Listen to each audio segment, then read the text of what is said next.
why does Argentina play like this? And again, it's one for psychoanalysts, of which Argentina has many. It's famous for them. But I think I would highlight two things there. One is many Argentines, and you see this in their politics, assume that you have a hidden agenda. Because they have often, and they're quite kind of surprised if you don't have, or they don't believe that you can't have, and so they assume that the opposition will employ dirty tricks, right? I think there's also quite a lot of an Italian legacy there. I mean, in the 1960s and the 1970s, Italy used to play rather as Argentina does now.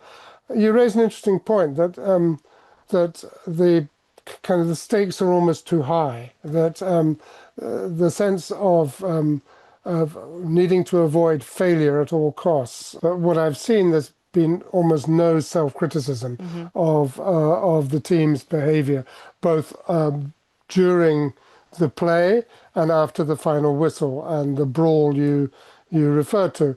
I mean, one somehow doubts that this FIFA will impose any severe sanctions on them, either for the post-match punch-up or for the banner on the Malvinas, the Falklands.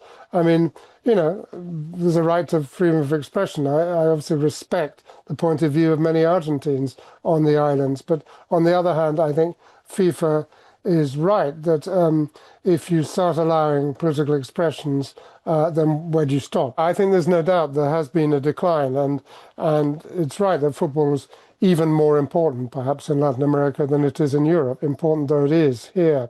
I think, I mean, you can measure that by the fact that in this World Cup and the previous one, only one Latin American team made it to the last 8, whereas before that it was 2. And I think that's probably the best measure of kind of strength in depth, as it were. But I think it really behoves Latin Americans to look hard at their domestic leagues. There's a lot of corruption in the management of football in Latin America.